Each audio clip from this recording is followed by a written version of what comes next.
Hi there, I'm back again to share another recipe with you, and this time it's one for gluten-free scones. Like the pastry recipe, the gluten-free pastry recipe, it's a recipe that can be adapted in so many ways. So you can have it sweet, savoury, with fruit, or plain with cream.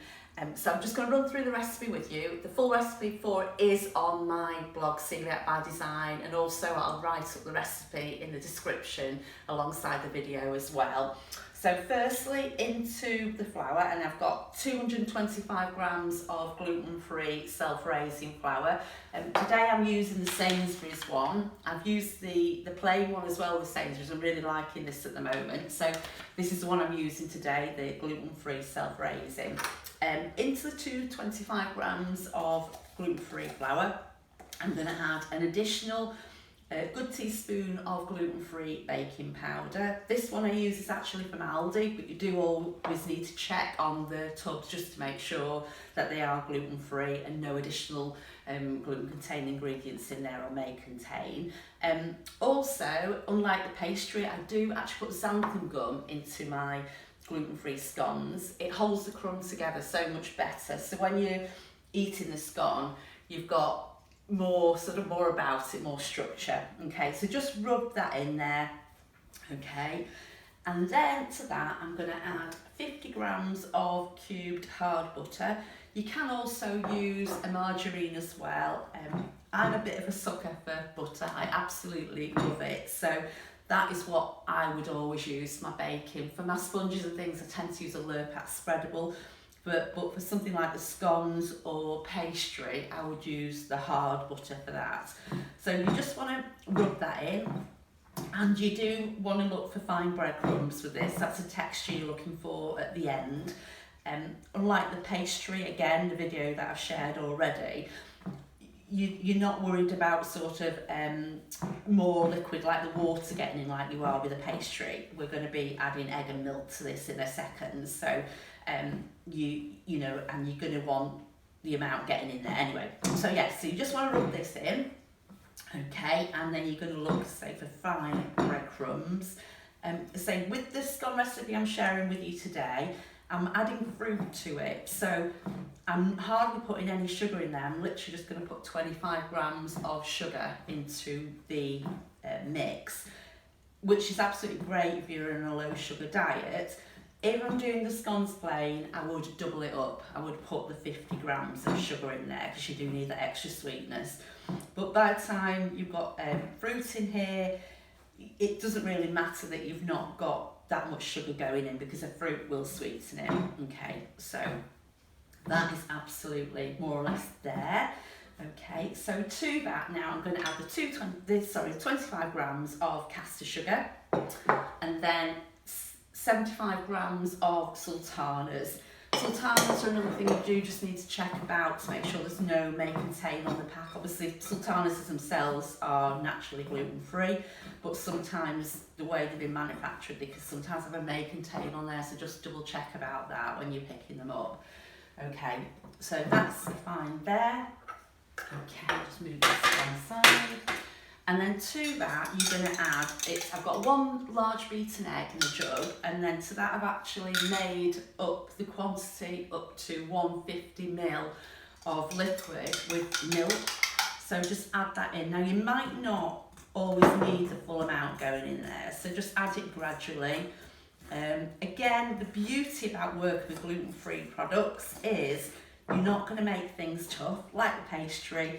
There's no gluten in there, so you're not going to worry about overworking any gluten. So it's just great for, now I've got used to baking gluten-free things. I actually far prefer it. Okay, so it's looking like it's going to need all the liquid I've got there. But say just add it gradually and see how you get on. Okay, maybe not, but there we go. That actually looks about the right texture. So it is slightly sticky dough. It's more sticky than a pastry one. And it will just come together in the bowl.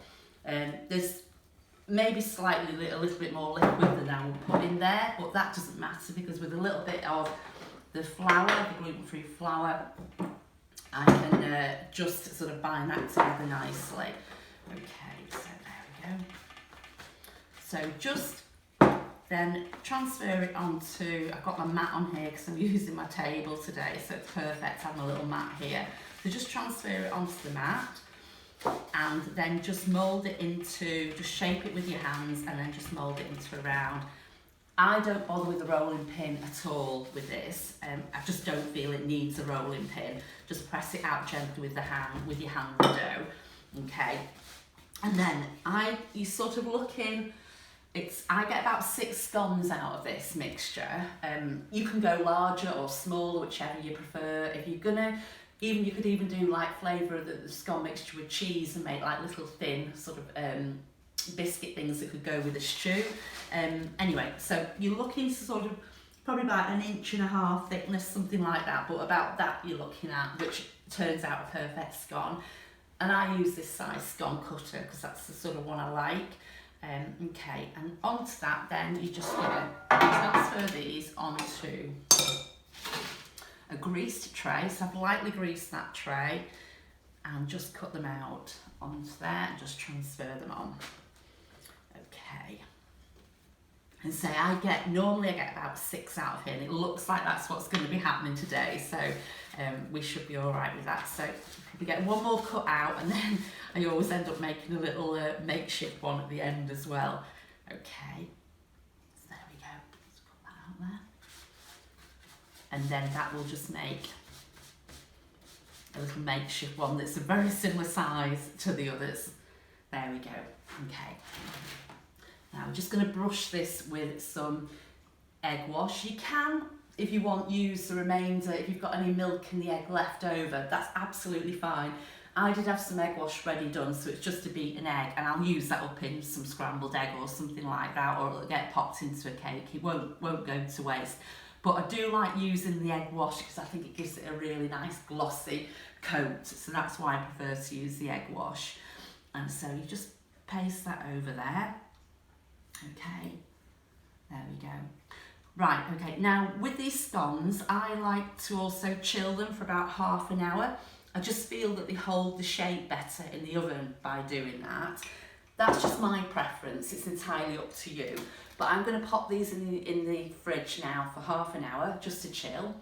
And then after that time, I'm going to pop them into a preheated oven set at 200C fan, or 220 ordinary C. I'm not too sure what the gas mark is, but again, I'll write that up in the recipe. So I'll be back to show you when they've been fully cooked.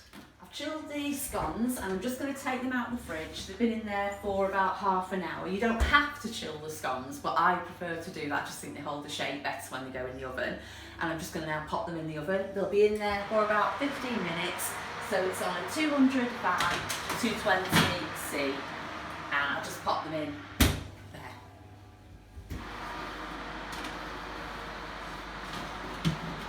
All done.